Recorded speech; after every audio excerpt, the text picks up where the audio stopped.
Welcome to No Nonsense. Today we're going to talk about impact entrepreneurship and a whole lot of other things. Dr. Gavin Armstrong is with us. Now, I first met Gavin when he was a young, struggling university student. So I'm trying to be respectful by saying doctor because he has a PhD in biomedical science. But he has been working on a project which turned into a business called the iron fish, the lucky iron fish. So we're going to talk about that. But first, just a few words about Gavin. Okay, a Fulbright scholar and a PhD, and was awarded the prestigious Forbes 30 Under 30. And he got the Muhammad Ali Humanitarian Award and was named Social Entrepreneur of the Year. And now in 2021, he has been designated a change maker, one of 50. Successfully pitched his company, the Lucky Iron Fish Enterprise, on CBC's Dragon Den. I can't list everything else because he's only in his 30s and his CV is 14 pages long. So, Gavin, it's great to see you and welcome. Thank you. It's great to see you too. So how did this all happen? Because when I was back at Guelph as chancellor there, you were working away on this project. And I use that word because that's what it was called. But now it is a business, an enterprise. Just fill me in a little bit on what has gone on. Yeah, so the Lucky Iron Fish is an innovation that came out of PhD research at the University of Guelph. So I met with a student there named Christopher Charles, who was living in Cambodia and doing research on this concept of the iron fish, or the happy fish, he was calling it then. And it was this cooking tool that when you boiled it for 10 minutes, it could fortify your meal with a significant portion of your daily required iron intake. So throw it in the pot with the rice or the soup or the water you're boiling for safety. Yeah, if you're boiling water or any liquid-based meal, like you said, soup, just putting it in for 10 minutes will add a significant portion of your daily required iron intake to that meal. So I thought the research was really, really exciting. I did my PhD on furthering the research on that, but I also wanted to do part of my work on social enterprise, or the thought that businesses can do good. You can do well and do good at the same time. So I did my PhD research on that, saw a commercial opportunity for it, so I commercialized it, and now many years later, I'm running the business and having a great time doing it. So a couple of things about this, because there's a lot in the middle of that. So we're gonna start to look at this. You started out in commerce, and so you were going to be a business guy. You were going to go and make money on Bay Street or whatever it was. What was it that changed your mindset from doing good for yourself to doing good for others? Yeah, I actually, in high school, I was really bullied a lot. It was quite a difficult experience. And I thought... Why was that? What was going on? I was just, I think, picked on from as far back as I can remember, called sort of, noodle arms and all sorts of creative, ways kids can make you feel bad about yourself. And so I did develop a lot of insecurities and never really felt worthy. And I thought that if I went to university to do something that could make a lot of money, I could prove those bullies wrong and almost give myself worth. I always had this fantasy of coming back to a high school reunion, with a nice car and a nice suit and that kind of thing. So I went to the University of Guelph wanting to be a banker, wanting to be successful on Bay Street. And it just turned out I hated everything about banking. I wasn't enjoying the courses. It really wasn't, speaking to me. And I actually wasn't doing well academically. My grades were reflecting that. But I did take a chance, and I took a field course called Politics, Science, and the Environment, which was taught by Dr. Summerlee, the president of the university. A mutual friend who is a wonderful man, just by the and this course and with him, it changed my life. So I went to Botswana. In Southern Africa. It was my first time leaving North America, and it was a really eye-opening experience. Amazing culture, wildlife. I learned a lot about sort of global issues, but it was my first time also seeing sort of abject poverty up close. And when I came back from that trip, I realized I was on such a selfish trajectory to prove these bullies wrong, who I'm probably never actually going to see again, when there's this kind of need out there. And I still had and still have a passion for business, but I decided to focus more on business for good and having business be there to help others. And so that's how my path changed. And I think you could still go to the reunion even with this story. I think you'd be able to kind of put it in their face and it would work. Yeah, I'll keep my eyes open for an invite. You and Alistair have written about this, but the Citizen Scholar, and Guelph is very big on this, but other universities too, where they really do try and make you think about the world that you're in, and particularly the world you're going into once you graduate. And that seems to be what this path was, at least at the beginning. Yeah, it was definitely a great example of experiential learning, being able to actually think about the world that you're a citizen of, and learn about the issues, because there are solutions out there, and I do have hope that we can solve these problems. But the first step is actually knowing that they exist. Okay, so that you had the Africa experience, but this research that was being done, this project that was being looked after, was about Cambodia.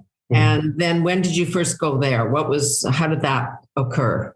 So I was actually spending some time in Dadaab, in a refugee camp in northern Kenya, learning about food insecurity. And that's where I became aware of this concept called hidden hunger. So about, at the time, 800 million people were going to bed hungry every night, but billions were going to bed malnourished. And it was this problem that really wasn't being talked about.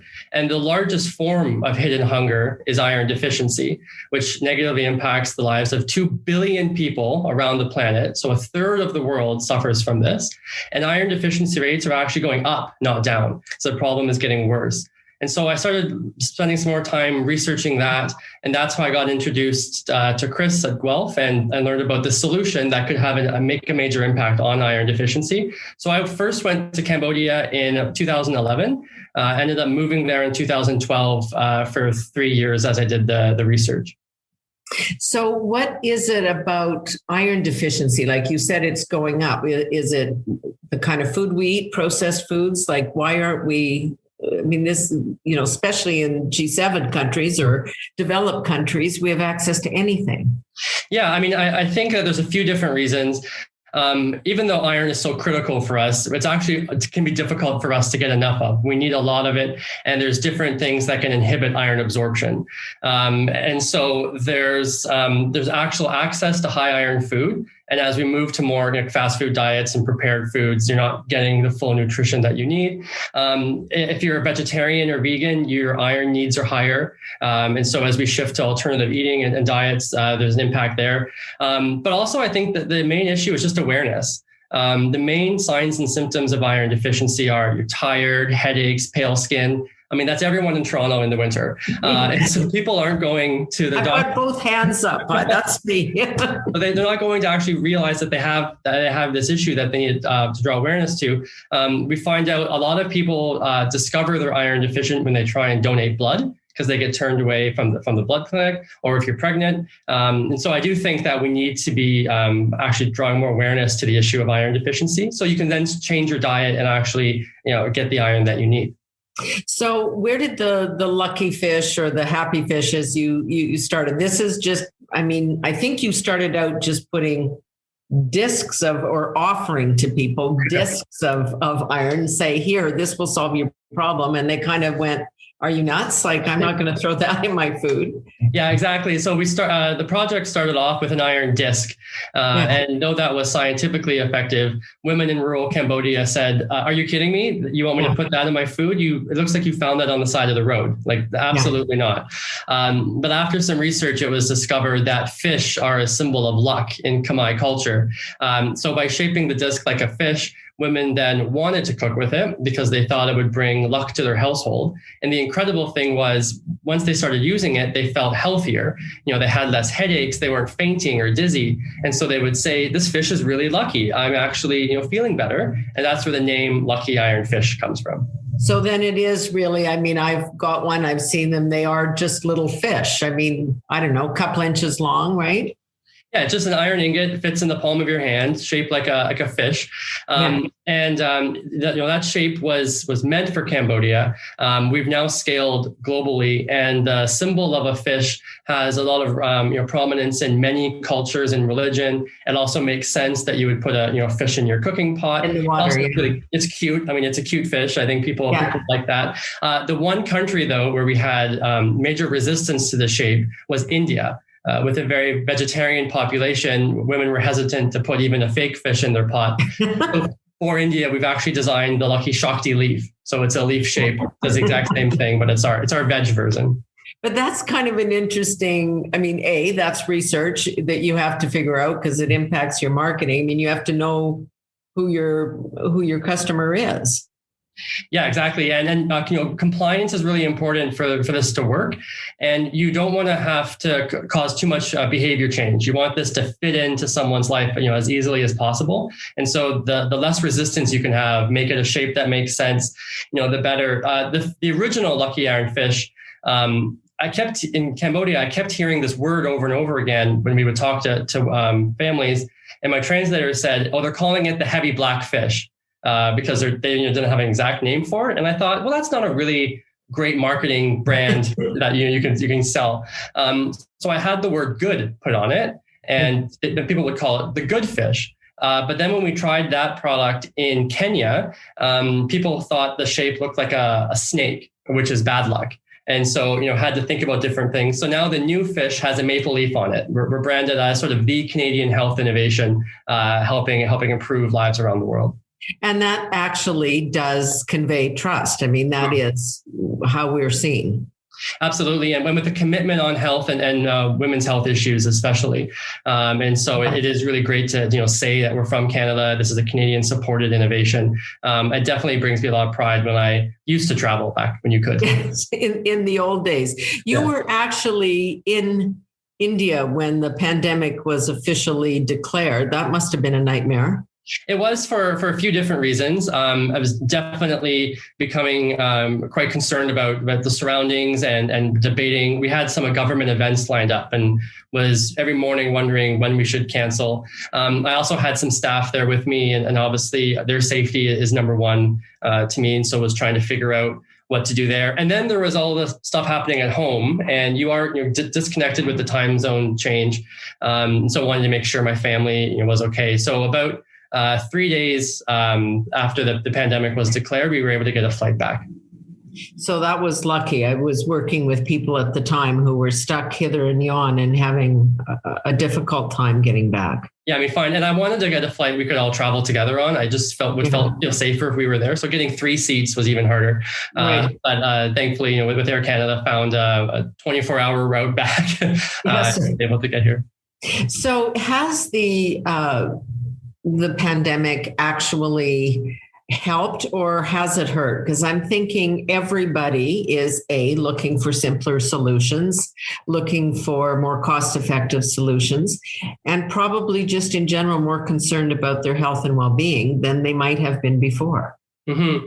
Well, when the pandemic started and I got back to Toronto, I was actually quite concerned about what the impact would be, on our business, as all entrepreneurs were. Exactly. We had invested a lot of resources into these events in India that we did have to cancel, and so all of the projected work we had coming out of there had to go on pause.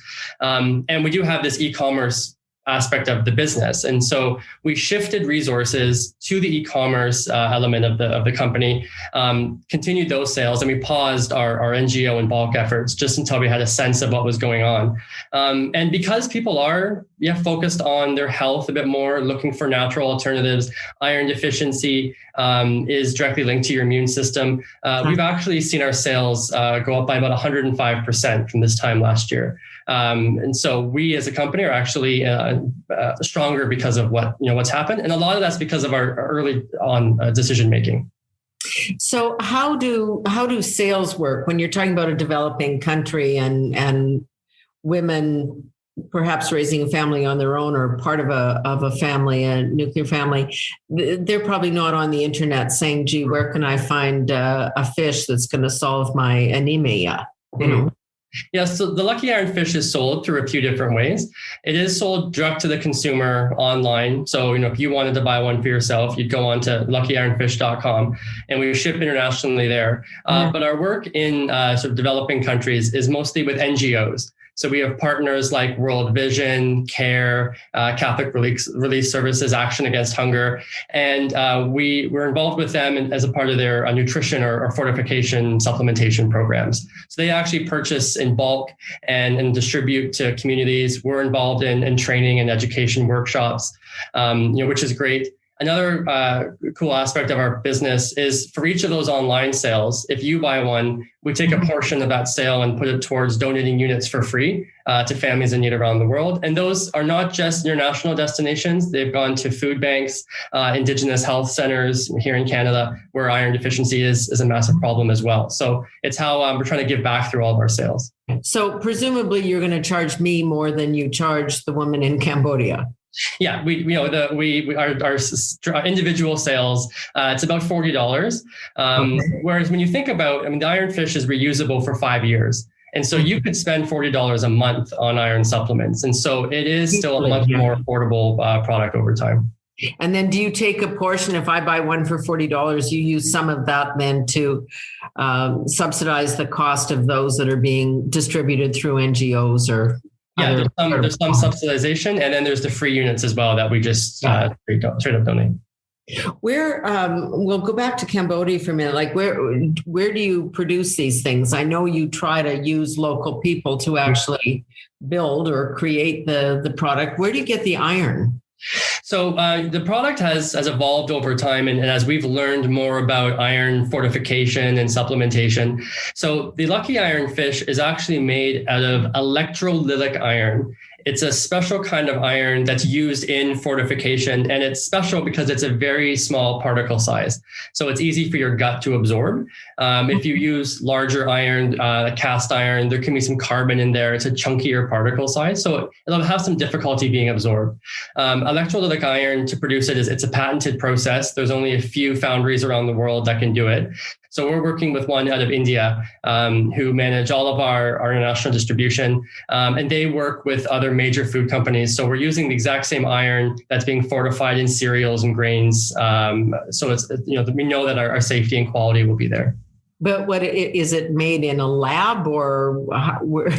Yeah, so it's a food grade facility, and so it's electrolytic iron is a powder, and so we make the iron powder, and then it gets compressed into the shape of a fish, and then there is a lab on site that will test all of the batches to make sure they meet our quality control. We test for contaminants to make sure it's just iron you're getting, not anything else, and that's ISO and HACCP approved and all the various certifications you need.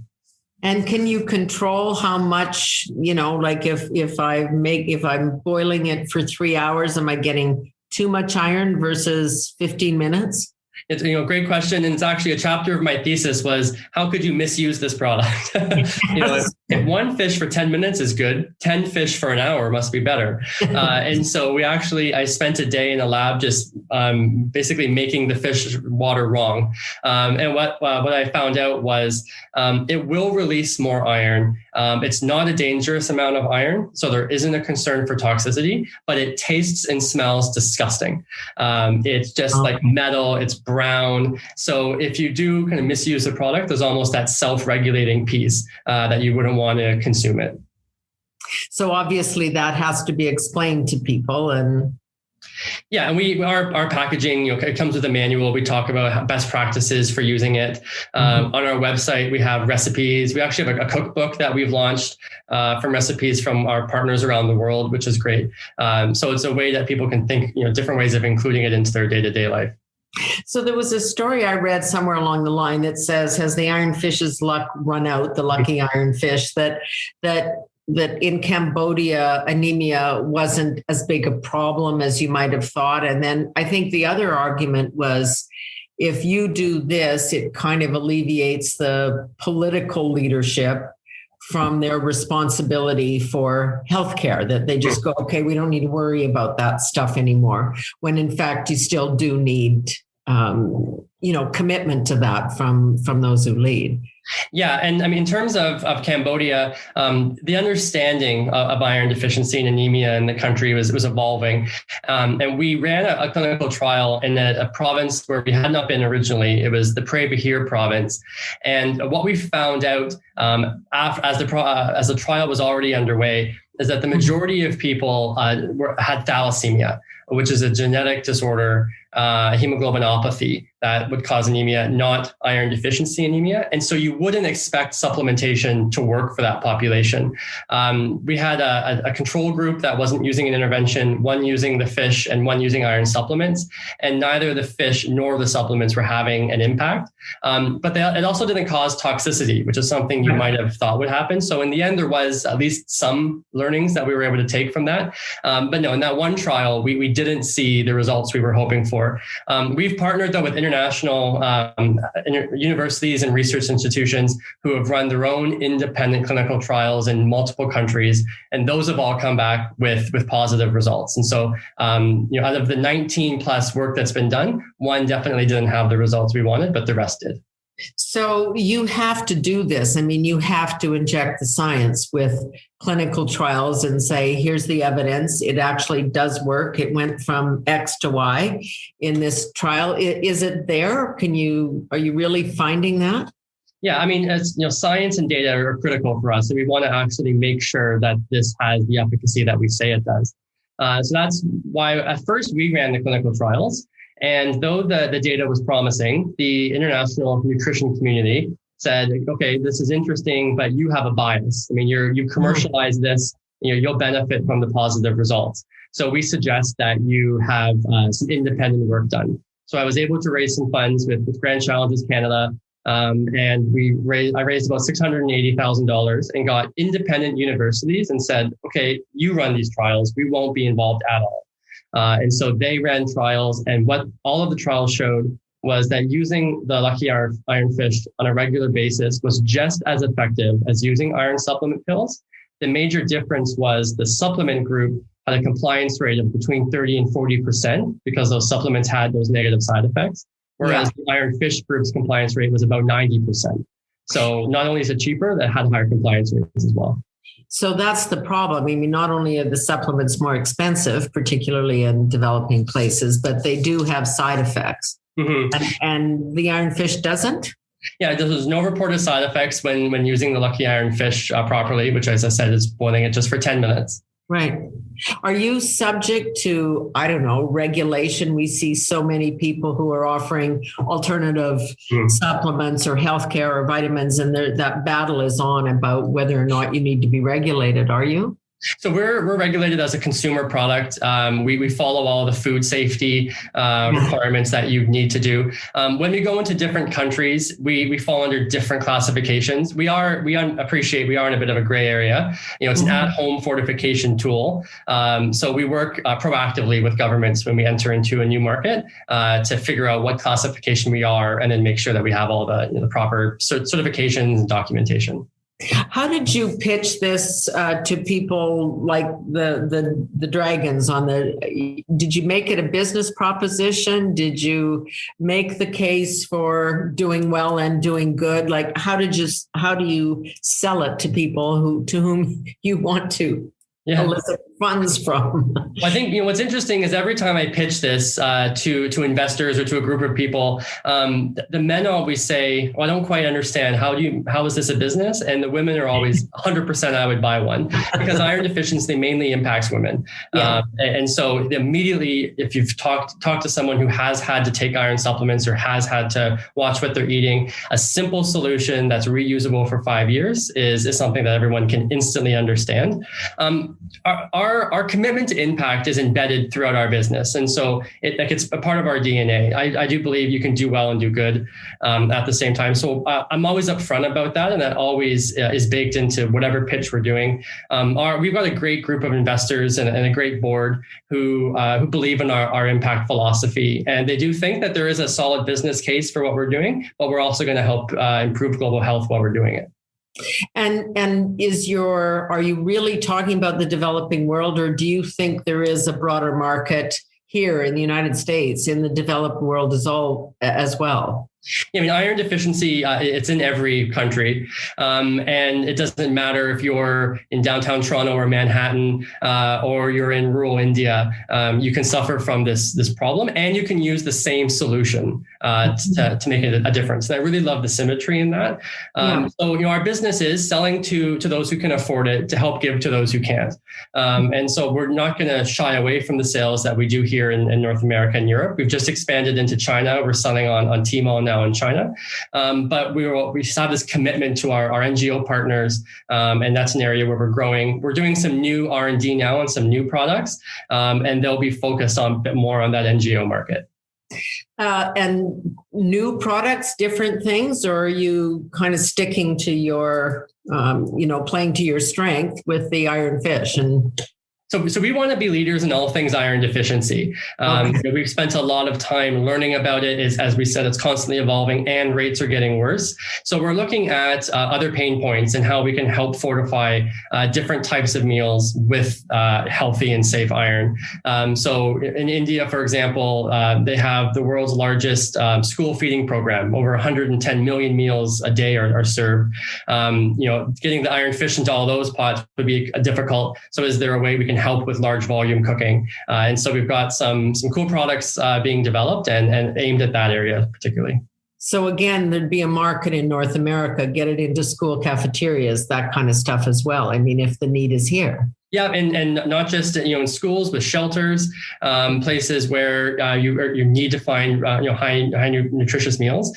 And so I do believe anywhere where iron deficiencies exists, we'll be there with a solution.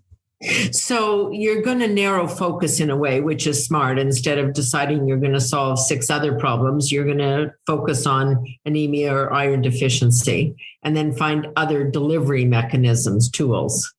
Yeah, and not just solutions for the problem, but as I mentioned, I think iron deficiency is significantly underdiagnosed. And so we're looking at partnerships with a diagnostic company. Can we actually bring handheld diagnostics to households around the world? Who wants to go to a doctor's office right now for a blood test? If you could have something that connects to your smartphone and it would tell you if you were iron deficient, then we'd have some products we could offer you. And then when you have those products, you can actually use that device to track the impact it's having and actually see your iron levels improve. So we're really looking at all the different verticals within iron deficiency. Yeah, that's very interesting to kind of, as I say, play to your strengths. So, I mean, do you see this as lifelong? I mean, you've already won every award. As I said, I couldn't even possibly list them all. The Bill and Melinda Gates Foundation likes you and gave you money and that kind of thing. Is this what Gavin Armstrong is going to do for the rest of his life? Well, I don't know about the rest of my life, but I do know I'm really enjoying things right now. This is my first time starting and running a business, and I'm really thankful that we've gone this far. It's been because of a lot of support and advice from some great mentors. But I've always been honest and said that a point might come where I can no longer take it further. It's going to take a different set of skills and different experiences. And so I'm always open to that idea. But right now, I've built a great team. We're doing some cool things. And every morning I love waking up and getting to work. So I'm good for now. So back to the whole notion of starting out in commerce and being the banker and doing all that. What have you learned about the difference between a project and a business, about having something you're committed to as a university student and making it a solid business proposition for investors? That's a big leap. Mm-hmm. Well, I think a project has a finish line. You're working towards something, and then when it's complete, you can move on to the next thing. And a business is constantly growing. There's never the end. And so whether it's thinking about new innovations or different partnerships, moving into new markets, we're constantly growing and looking at how we can help the 2 billion people who could use our product. I mean, that's a massive goal. We've sold about 300,000 units, so that's great, but we have a long way to go. And so it's just always looking at what's next and thinking about how you can grow and grow your impact. Okay, so you've sold 300,000, but you've distributed more? Yeah, through the donations that we do. It's been estimated that we've helped improve the lives of about 850,000 people around the planet. So you'll claim that. Working with the NGOs, I know that as Canada worked a lot with CARE in Afghanistan, and that was double. There was twofold to it. I mean, they were on the ground, and most of the people that we had in Afghanistan were military people, not diplomats. But secondly, they just had, they have their own internal accounting systems, because when you take money into another country or a product to sell and make money, then you are accountable. You have to be able to say, this is what I made, this is what I put in, this is what I took out. And the NGOs kind of help give you, credence on that. Yeah. And I mean, different countries have a lot of complexities. We've hit some roadblocks, and being a small business, I think that at times we have been a target for corruption. People think that it'll just be easy to make some payments, and we have a zero tolerance policy for that. I will say that one of the best assets a Canadian business can use is the Canadian Trade Commission Service, TCS. Mm-hmm. They're in every country where we're doing business. We reach out in advance. They help navigate the systems, help register. Help look at all the different complexities in doing business there. And so they've been incredibly helpful. What impact, and I don't know if this is a fair question, but we're all watching the We charity scandal. Does it make people gun shy to deal with any operation like this? Are they saying, so who are you really? Like, are you getting money from government? Has it changed the atmosphere at all? So one aspect of our business is partnering with corporate social responsibility programs. So if a corporation is looking at having a commitment to improving the health in the community where they're working, they can buy the Lucky Iron fish from us, and we'll distribute it through an NGO partner. We've done that with the Burberry Foundation, for example, in Peru. I think that the corporates are having higher levels for scrutiny now to make sure that there isn't that brand risk. Us being a B Corp, we have that added level of scrutiny. We've actually explain that, because that's interesting. Yeah. So a B Corp is a benefit corporation, and so it's an international certification like Fair Trade, where you make a commitment to do good throughout your business. Ben & Jerry's, Patagonia, Danone, they're all B Corps now. We were the first in Guelph, actually, which was great, but now the B Corp numbers in Canada are continuing to rise. So you are actually audited to make sure that you're doing what you're saying that you are doing. And you actually have to put in bylaws in your governance around sort of triple bottom line thinking. So having that external review, I think helps any concern that there might be that we're maybe not, above board. Your own leadership skills here, again, having to grow inside this business as you're learning. What have you learned about leadership? I've learned a lot, and I definitely have made mistakes, along the way. One thing is, your team is your most valuable asset, and building a strong team that can work well together is important for your success. But you really have to empower them to deliver and not micromanage. And I think at the beginning, because I was so much like a control freak, I was involved in everything. I was at every meeting and on every phone call. Welcome to the club. Yeah. and then people look to you as a default. So they're not actually, utilizing their full potential. And so if you give someone a goal and then give them the resources to achieve it, but let them do it on their own, that's how our team has grown and hit these ambitious targets and these KPIs that we're working towards. And another is that even though you're the leader, you're still human, and burnout is real. There have been some times when I have not taken care of myself and have been too focused on the work and suffered because of that. And then the team can see that. And I have a review every year where a board member will actually interview the team and do my appraisal. And they've said that when Gavin's burnt out, we know it. And so he's encouraging us to take vacation time during this period. Why isn't he? And so you do need to lead by example, because if you're burnt out at the top, how are you going to help everyone else? Yeah, for sure. What was the most difficult pivot? When we were in Cambodia, and after that clinical trial and realizing that perhaps the need in the country and our product wasn't going to be the best fit, trying to really think about where to go and what to do. And so I was thinking this would be much more of an NGO focused company. We had developed, a traveling roadshow, and we had all the resources to go into communities and do sales. But as I would go to conferences and talk about the product, I'd have a lineup of people after, mostly women, saying, "I have iron deficiency. Can I buy this for myself? I would use it." And that's when I realized that there was a business to selling this, globally, and opening it up. So that's when we pivoted to the e-commerce sales. And that was really slow at the beginning. I think understanding how to actually sell something online, it's a lot more complicated than you think, and it's constantly evolving. So even when you think you know what you're doing, they then change the rules and you have to relearn it. And so we weren't really selling anything quite well. We were maybe doing like 100 a month kind of thing. But on one long weekend, the BBC did an article about us. And in that moment, we went from selling, a couple hundred a month to a couple hundred an hour. It was crazy.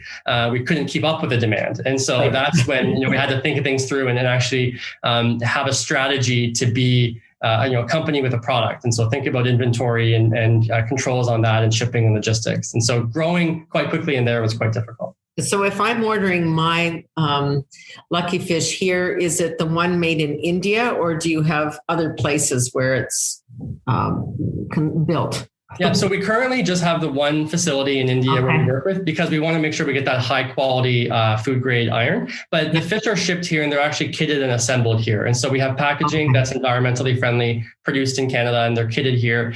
And then it would go off to the various warehouses where they're shipped from.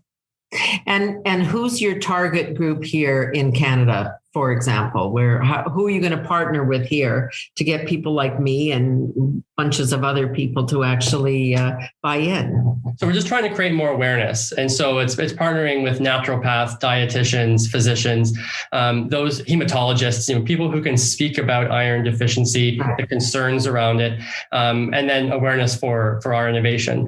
So we're trying with different PR strategies, trying to get into different publications. We really want to be research focused. We always talk about our clinical trials and the data to make sure that people are taking us seriously, because I think it's really important for our brand and our integrity to do that. So that's just how we're trying to grow awareness and coming on great podcasts like this. And I mean, you do have a PhD in biomedical science, so it sounds kind of impressive, right? I mean, I did take the time to learn what we're talking about. Yeah. Yeah, you know what you're talking about. What an interesting trajectory you've been on, right? You must see and look back. It hasn't been that many years about how incredible this is. Yeah, it's funny just looking at how much we've grown over the past year. And now that I'm kind of stuck inside, I have been spending more time reflecting on the journey. Yeah. And I do remember the early days working out of my basement, and it was just me or maybe just one other staff. The packaging that was just so difficult. We had to fold it ourselves, and now thinking about the numbers we're doing and how our team has grown and the amount of people using the product globally. It's incredible. Yeah, it truly is. Congratulations! It's really such a good story. Thank you so much. Yeah, it really is. Dr. Gavin Armstrong. I don't know. I mean, you should just why don't you give us the coordinates for your website and how people can find you? Yeah, it's really easy. It's just luckyironfish.com, and on all social media channels, it's just @luckyironfish. Okay, that is great. So it's really worth supporting this enterprise. It's a good one. Thanks so much, and all the best. Thank you so much. Just keep on going. Thank you. Okay, that's great. Dr. Gavin Armstrong. That's no nonsense for today.